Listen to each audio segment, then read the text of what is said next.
Hai semuanya, welcome back to Isana Arisa Channel. Hari ini teman-teman, aku akan membahas kelanjutan mengenai kecanduan pornografi. Karena aku sudah membahas dalam 2 video sebelumnya. Nanti aku akan kasih linknya supaya kalian bisa lihat video-video sebelumnya yang belum nonton. Nah, hari ini aku akan membahas tentang kecanduan pornografi dari sudut pandang seorang konselor. Nah, kita kenalan dulu ya. Siapa sih yang aku ajak hari ini? Halo Kak. Halo Isan. Terima kasih ya Kak sudah mau menyempatkan diri untuk berbagi di channel ini. Nah, silakan Kakak perkenalkan diri. Perkenalkan, nama saya Diana. Saya adalah kakak KTB dari Isana. Saat ini saya menjabat sebagai seorang konselor di sebuah sekolah swasta di Papua. Ya, mungkin itu yang bisa saya jelaskan.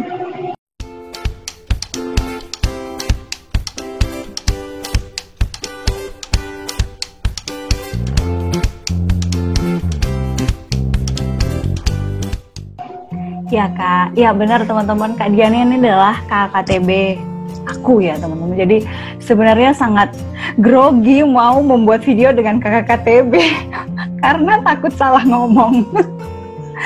Oke Kak, nah kita langsung aja ya Kak. Aku juga sendiri sangat pengen tahu apa sih perspektif seorang konselor tentang kecanduan, karena ada begitu banyak respon dan ada begitu banyak pertanyaan tentang kecanduan. Nah, menurut kakak secara pribadi, di titik apa seseorang itu dikategorikan kecanduan, tapi ini kecanduan pornografi? Spesifikasinya kecanduan pornografi, Kak. Oke, sebelum menjawab itu, saya ingin kita mengetahui satu hal terlebih dahulu. Ada hal mendasar yang perlu kita ketahui terkait dengan seksualitas, bahwa manusia itu merupakan makhluk seksual. Saya tidak akan menjelaskan secara detail apa itu, tetapi secara pasti sebagai makhluk yang seksual, manusia itu sudah memiliki dorongan seksual sejak dia dilahirkan. Kita bisa jelaskan itu secara ilmiah, tapi tidak akan masuk di dalam penjelasan ini. Jadi secara natur itu manusia itu punya dorongan seksual di dalam dirinya, termasuk di dalamnya nanti ya hal-hal yang berbau seksual, terutama yang sedang kita bahas saat ini, yaitu terkait dengan pornografi. Nah, karena manusia itu adalah makhluk seksual, maka hasrat pornografi di dalam diri setiap manusia ini juga ada. Keinginan untuk melihat hal-hal yang berbau seksual itu pasti ada di dalam diri manusia. Namun yang membedakan adalah kadar dari hasrat itu sendiri. Jadi ada orang yang memiliki kadar atau hasrat untuk dorongan seksual yang rendah, ada yang hasrat atau dorongan seksualnya itu sangat besar. Nah, faktor-faktor apa yang mempengaruhi itu sangat banyak ya. Tetapi saya akan bagi 2 faktor itu, yaitu secara biologis dan psikologis. Saya akan jelaskan satu persatu. Jadi seperti yang saya katakan tadi, manusia itu adalah makhluk seksual. Jadi secara biologis hasrat seksual itu sudah ada di dalam diri manusia. Nah, secara alami dia ingin tahu, manusia itu ingin mencari tahu dan mendapatkan yang namanya kenikmatan seksual, kepuasan seksual. Dia ingin cari tahu seputar seks yang memang ya ada di dalam dirinya. Nah, masa sekarang ini, di masa era digital, itu generasi kita ini adalah generasi di mana teknologi itu adalah sebagian hidup, dan sekaligus generasi ini terserap oleh teknologi dalam seluruh area kehidupannya, termasuk di dalam hal seksual ini. Nah, internet itu menjadi sarana atau instrumen penentu yang memudahkan seseorang untuk mengakses segala sesuatu atau informasi yang dia butuhkan. Nah, termasuk di dalamnya informasi tentang seks, begitu. Nah, internet saat ini itu menjadi medium atau sarana yang sangat efektif untuk menyebarkan tentang pornografi. Nah, hal ini semakin mengefektifkan meningkatnya hasrat melihat pornografi di dalam diri seseorang. semakin muda usia seseorang saat pertama kali dia melihat pornografi, maka dorongan atau hasrat seksual untuk melihat hal-hal yang berbau porno itu semakin cepat terbentuk gitu, karena dia masih muda. Hasrat ini semakin lama semakin meningkat seiring dengan pertambahan usianya. Secara khusus ketika seorang anak sudah memasuki masa pubertas. Jadi keinginan untuk dorongan seksual itu semakin besar, keinginan untuk bermasturbasi atau memeluk atau mencium bahkan berhubungan seksual itu semakin meningkat. Lalu eksplorasi tentang hal-hal yang berbau seks itu juga semakin besar. Nah, kalau tidak diwaspadai, hal ini bisa mendorong seseorang untuk menuju kepada kecanduan pornografi. Itu secara biologis, secara natur ya. Nah, secara faktor kedua yaitu faktor psikologis yang mempengaruhi hasrat seseorang melihat pornografi.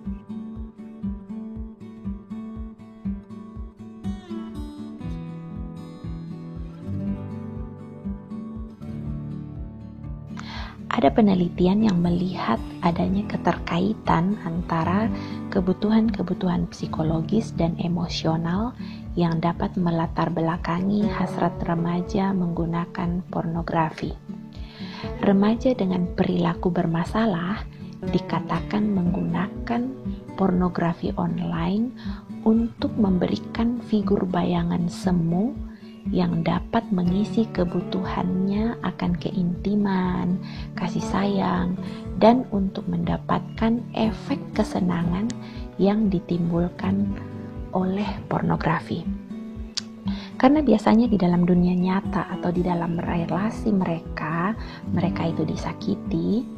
Oleh sebab itu mereka masuk ke dalam dunia fantasi di mana mereka itu merasa aman. Banyak penelitian telah memperlihatkan bahwa orang dengan gaya kelekatan tidak aman cenderung memiliki hasrat yang tinggi menggunakan pornografi. Kenapa? Karena pornografi dapat menjadi sarana untuk melepaskan perasaan emosionalnya. Karena energi dan emosinya dapat difokuskan di dalam kegiatan yang tidak berhubungan dengan individu nyata yang mempunyai relasi langsung dengan dirinya. Jadi, pornografi menjadi salah satu wadah untuk menghindar dari relasi nyata yang tidak nyaman dan mencemaskan. Wadah untuk melepaskan emosi-emosi negatif yang menekan, misalnya galau, kesepian, bosan, sedih, kecewa, takut, marah, dan lain-lain. Pornografi juga menjadi wadah untuk mengatur suasana hati. Selain cemas dan menghindar, tipe yang lain adalah individu yang tidak nyaman pada hubungan seks yang nyata pada tingkat tertentu, sebagaimana hubungan seks pada umumnya yang menuntut adanya kedekatan fisik maupun psikologis.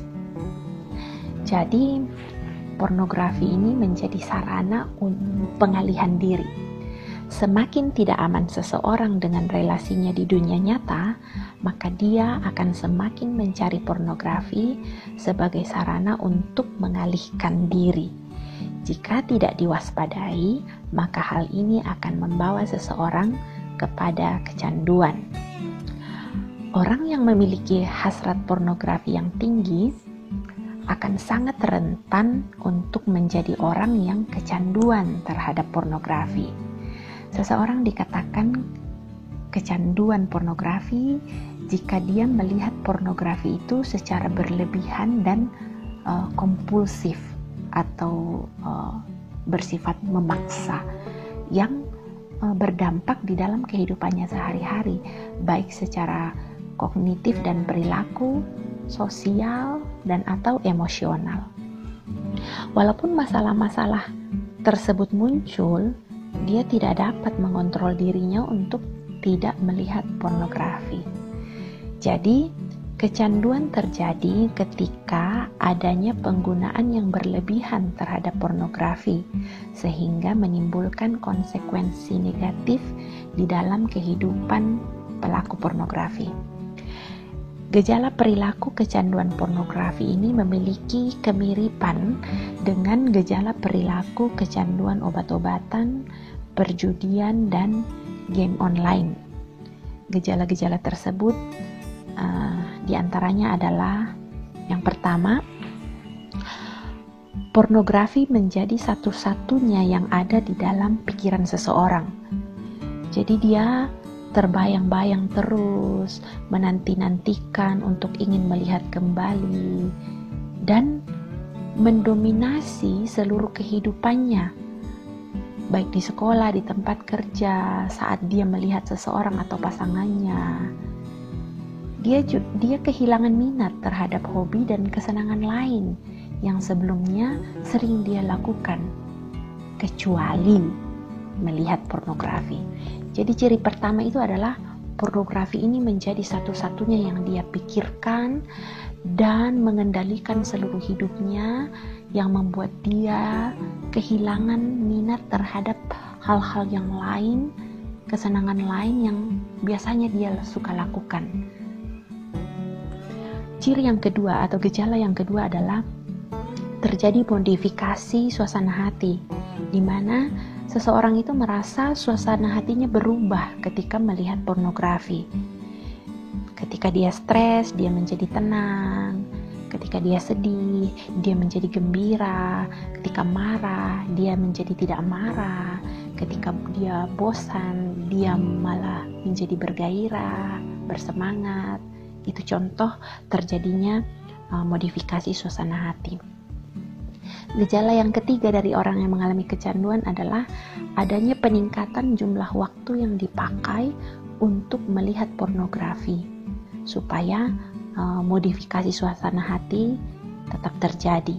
Jadi sebelumnya dia melihat pornografi cuma 5 menit, lama-lama menjadi 30 menit, 1 jam, 2 jam, berjam-jam, bahkan seharian. Gejala yang keempat adalah menarik diri ketika seseorang diberhentikan atau dikurangi waktunya untuk melihat pornografi. Jadi muncul gejala-gejala seperti kesedihan, kecemasan, karena kesenangannya itu dihentikan. Gejala kelima yaitu adanya kekambuhan, yaitu munculnya pola perilaku yang sama di dalam melihat pornografi setelah berhenti beberapa waktu. Gejala keenam adalah adanya konflik dengan dunia nyata, misalnya dalam hal relasi, dalam pekerjaan, sekolah, hobi, atau hal lain yang merupakan bagian hidup yang nyata di dalam diri orang tersebut. Nah, beberapa gejala kecanduan ini digambarkan sebagai suatu siklus yang dimulai dari pemikiran yang dikuasai tentang pornografi dan dominasi di dalam hidup dengan tujuan untuk mengubah suasana hati.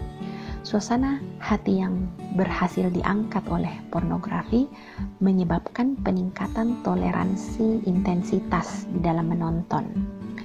Ketika tontonan terhadap pornografi dihentikan, muncul gejala kecemasan, kesedihan, atau gangguan lainnya, dan berujung pada munculnya konsekuensi negatif di dalam kehidupan pelaku. Setelah pelaku berhenti menonton atau melihat, muncul keinginan yang kuat untuk kembali melihat, dan pelaku kembali dikuasai oleh pemikiran mengenai pornografi. Jadi itu siklusnya, siklus kecanduan. Nah, gejala-gejala yang muncul ini merupakan indikator untuk menilai apakah seseorang mengalami kecanduan pornografi atau tidak. Munculnya gejala-gejala perilaku tergantung pada tingkat kecanduan seseorang. Jadi, semakin berat kecanduan yang dialami, maka gejala-gejala yang muncul juga akan semakin banyak.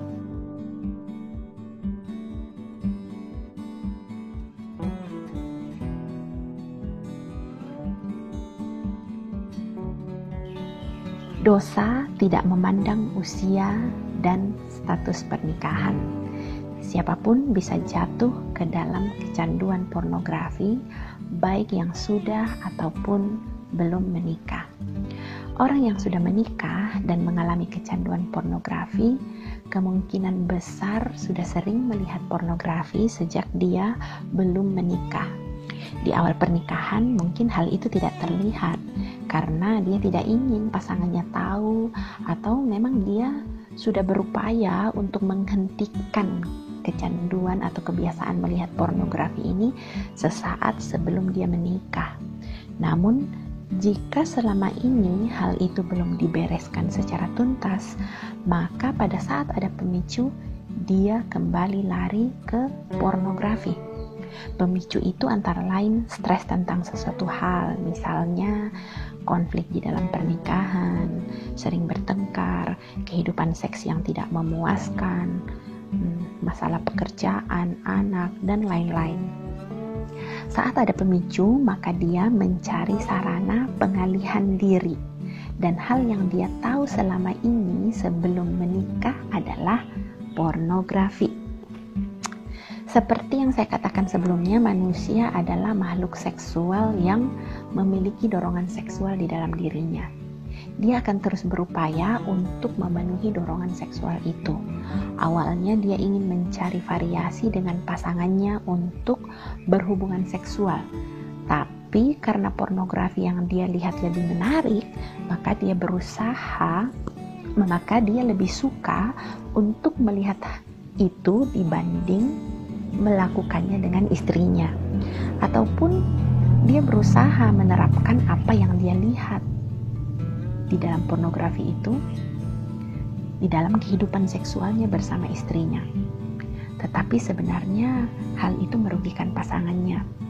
Misalnya melakukan kekerasan kepada pasangan untuk mendapatkan kenikmatan seksual, membayangkan tokoh yang dia lihat di dalam video atau film porno saat berhubungan seksual dengan pasangannya, dan bukannya menikmati pasangannya sendiri.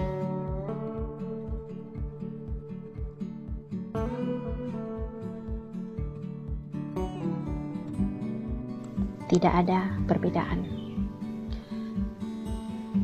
Sama saja cara pendekatan yang dilakukan untuk menolong mereka.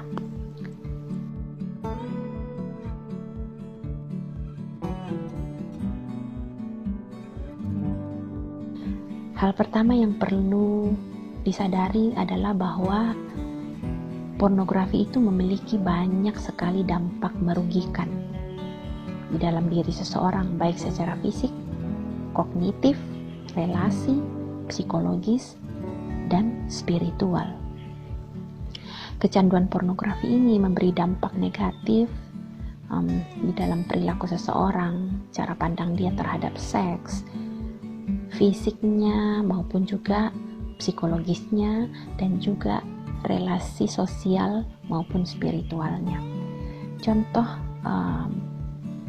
perilaku yang kecanduan pornografi adalah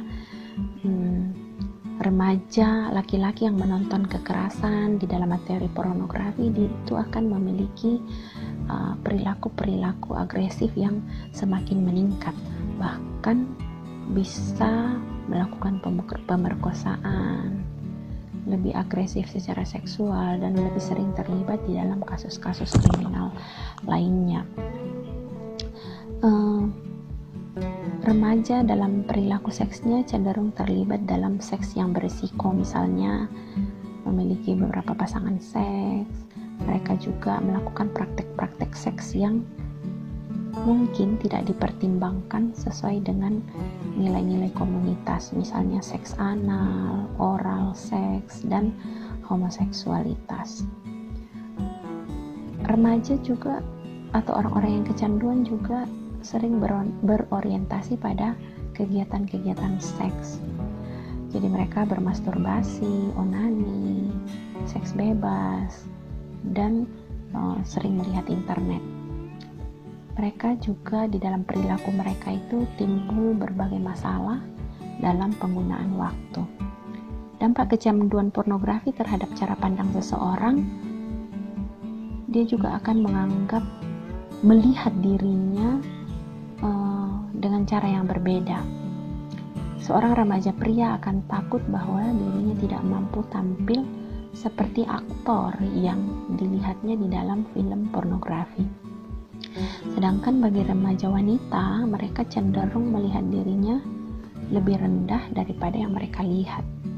Jadi gambaran terhadap diri mereka itu menjadi rusak. Dampak kecanduan pornografi terhadap kehidupan fisik yaitu berkurangnya wilayah abu-abu pada otak manusia, menjutnya otak. Ini hal yang sama ditemukan pada penderita kecanduan obat atau alkohol. Kemudian ada gangguan libido atau kesulitan dalam gairah seksual. Mereka juga lebih sulit mengalami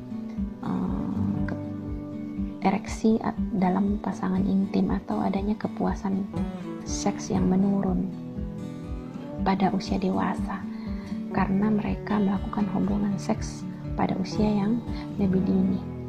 Nah, dampak kecanduan pornografi secara psikologis, maka pornografi berdampak merusak kesejahteraan emosi seseorang. Misalnya, remaja akan merasa malu, bersalah, cemas, bingung, ada ikatan sosial yang rusak, dan kecanduan.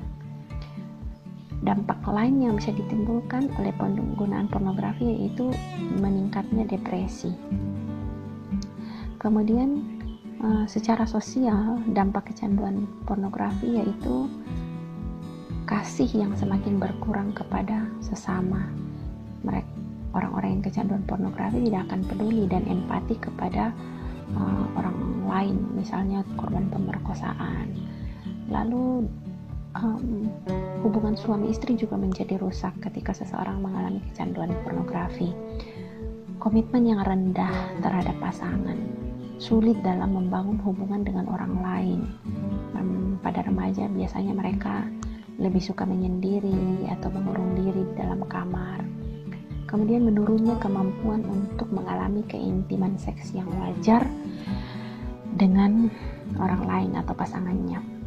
Nah, secara spiritual, kecanduan pornografi ini membuat seseorang merasa terpisah dari Allah dan kehilangan minat rohani. Jadi banyak sekali dampak yang ditimbulkan oleh kecanduan pornografi di dalam diri seseorang, dan hal ini adalah hal pertama yang harus disadari oleh orang-orang yang kecanduan pornografi atau diberitahukan oleh orang-orang yang menolong para pelaku kecanduan. Hal berikutnya yang perlu dilakukan adalah menyadari bahwa diri kita ini sedang sakit dan butuh untuk disembuhkan. Orang yang tidak sadar dan tidak mengakui dirinya sakit atau merasa diri sehat atau baik-baik saja, maka orang ini akan sulit untuk disembuhkan karena dia tidak akan pergi mencari pertolongan. Hal berikutnya yang perlu dilakukan adalah pengakuan. Jadi pengakuan ini ada dua, ya, mengaku kepada Tuhan dan juga kepada sesama. Nah, pengakuan kepada Allah ini bukan sekedar mengaku, tetapi juga bertobat sepenuh hati atau hancur. Nah, bukti pertobatan itu terwujud di dalam kehidupan atau tindakan nyata. Jadi, ada tekad dan kemauan untuk sembuh dari kecanduan. Itu bukti dari seseorang yang mengaku kepada Tuhan dan bertobat. Kemudian pengakuan juga dilakukan kepada sesama untuk bisa menuju kepada proses kesembuhan. Pengakuan ini, sesama yang dimaksud di sini adalah orang-orang yang dewasa, yang bisa mendukung, bijaksana, dapat dipercaya, orang yang punya belas kasihan dan sabar. Hal berikutnya yang perlu dilakukan adalah cari akar permasalahannya, termasuk di dalam usaha untuk mencari alasan-alasan yang menyebabkan Anda bertindak melihat pornografi. Jadi perlu melakukan analisa sejarah seksual kita dan relasinya dengan pornografi. Cari penyebab emosional, psikologis, dan lain-lain yang berasal dari lingkungan yang mendorong ketagihan seksual dan persoalan dorongan seksual. Hal ini paling baik dilakukan bersama seorang konselor atau pembimbing rohani, misalnya hamba Tuhan, guru sekolah minggu, pemimpin kelompok kecil. Ya, intinya dia adalah seseorang yang dapat memberikan pemahaman yang bijaksana dari sudut pandang yang objektif. Langkah selanjutnya adalah kenali siklus. Siklus ini adalah sebuah proses yang membantu seseorang bagaimana respons mereka terjadi secara berurutan. Orang yang kecanduan perlu menulis jurnal harian dengan mencatat kegiatan-kegiatan mereka sehari-hari, sehingga mereka dapat mencari pola pikir dan perilaku yang salah. Mereka juga bisa mengenali emosi-emosinya dengan baik, motivasi-motivasinya, dan bertindak berdasarkan apa yang dipelajari mengenai dirinya. Jadi dari jurnal akan bisa terlihat kapan keinginan melihat pornografi itu muncul, pada suasana hati yang seperti apa, dan peristiwa seperti apa yang mendorong keinginan tersebut. Hal ini akan memudahkan seseorang untuk lebih waspada dan segera mengantisipasi jika keinginan itu kembali muncul. Nah, langkah selanjutnya adalah memberikan pendidikan seksual dan pembinaan secara moral atau kerohanian yang benar dan memadai. Jika seseorang mendapatkan pendidikan seksual dan pembinaan moral yang memadai, maka dia akan lebih mampu mengendalikan hasratnya untuk melihat pornografi. Nah, pendidikan dan pembinaan kerohanian ini bisa dari berbagai sumber, misalnya orang tua, sekolah, gereja, lembaga-lembaga pendamping gereja seperti perkantas, navigator, dan lain-lain. Juga bisa bersumber dari kelompok kecil, teman, bisa dari dorongan dari diri sendiri, media, misalnya internet, TV, majalah, dan lain-lain. Namun, jika seseorang tidak mendapatkan pendidikan seksual dan pembinaan moral yang memadai ini, seseorang itu akan memiliki hasrat pornografi yang juga akan sulit untuk dikendalikan. Langkah selanjutnya adalah miliki teman-teman atau accountability partner yang bisa menjadi penolong di dalam perjalanan menuju kesembuhan. Mereka akan berfungsi sebagai teman yang mengingatkan dan mendoakan. Jika ada keinginan untuk kembali melihat pornografi, segeralah menghubungi mereka. Ada juga orang yang di dalam upayanya untuk sembuh dari kecanduan pornografi itu, dia menghubungkan link yang dia klik di internet ke email teman-temannya. Jadi begitu dia membuka situs pornografi, maka informasi itu akan langsung terkirim kepada email teman-teman accountability partnernya. Ini membuat hidupnya jauh lebih transparan di depan orang lain.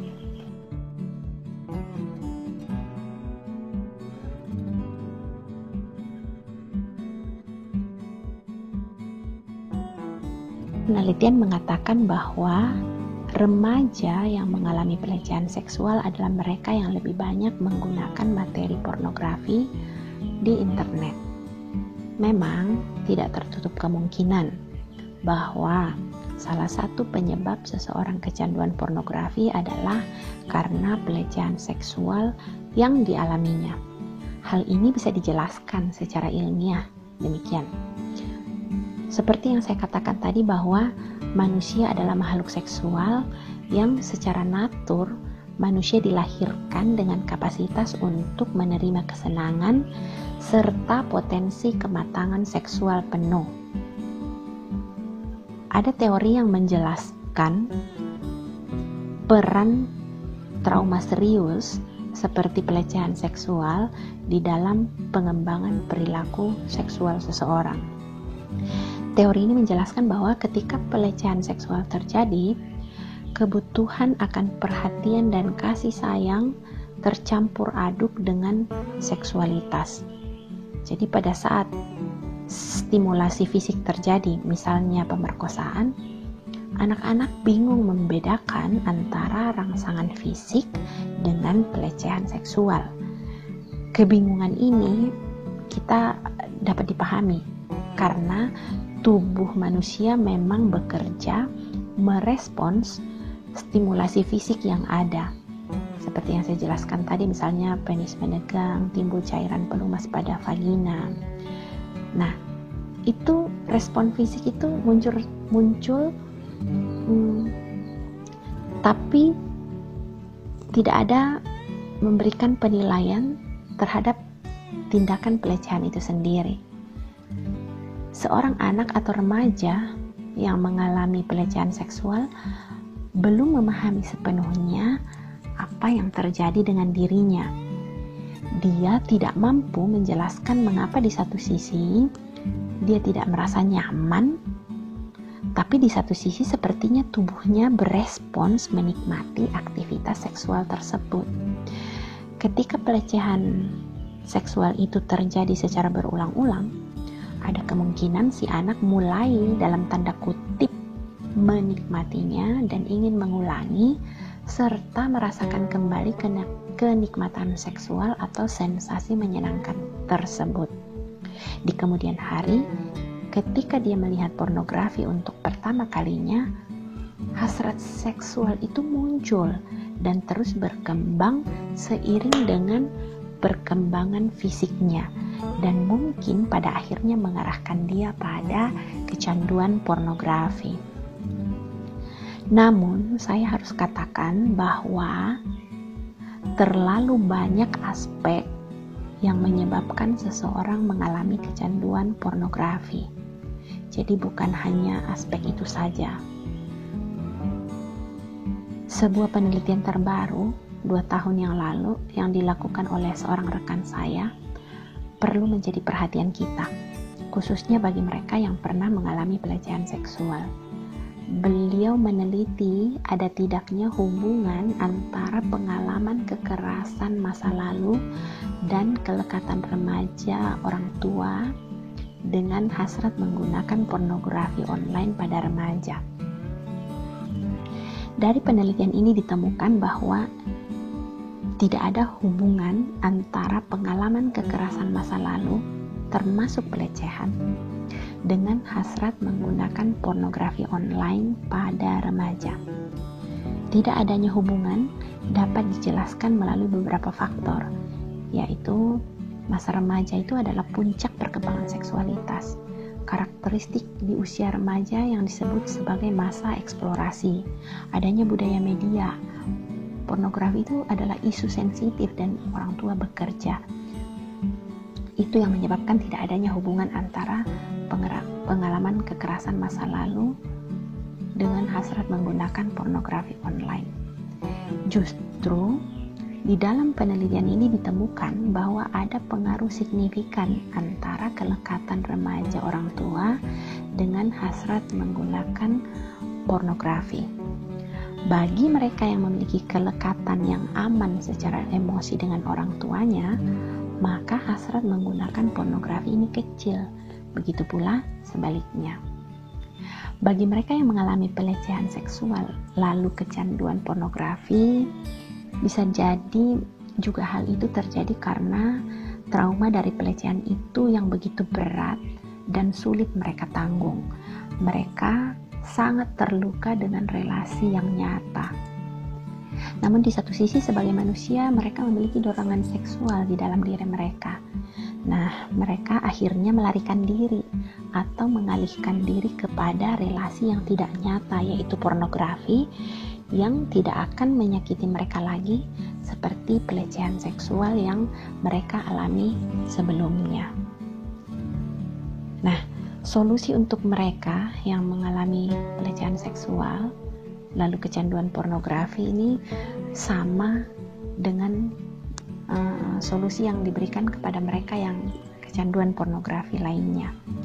Tetapi ada tambahan, yaitu mereka yang mengalami pelecehan ini juga perlu mencari pertolongan kaum profesional, misalnya konselor, untuk membantu mereka memulihkan diri terkait dengan pelecehan seksual yang mereka alami.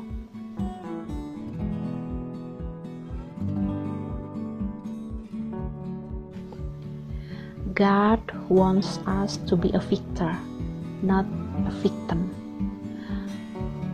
Teman-teman, pornografi menjadikan kita korban atau budak dari nafsu kita. Pornografi hanya memberi kita kesenangan sesaat, tapi tidak bisa membawa kita kepada kesenangan atau sukacita yang sejati. Pornografi pun tidak bisa menyelesaikan akar permasalahan kita, apapun itu. Tuhan menghendaki kita untuk mengendalikan segala keinginan yang merusak diri kita, dan Dia ingin kita menjadi seorang pemenang. Tuhan sangat mengasihimu dan memiliki rancangan yang indah buatmu. Oleh karena itu, kasihilah dirimu dan jangan merusaknya dengan sebuah kesenangan sesaat bernama pornografi. God bless you all.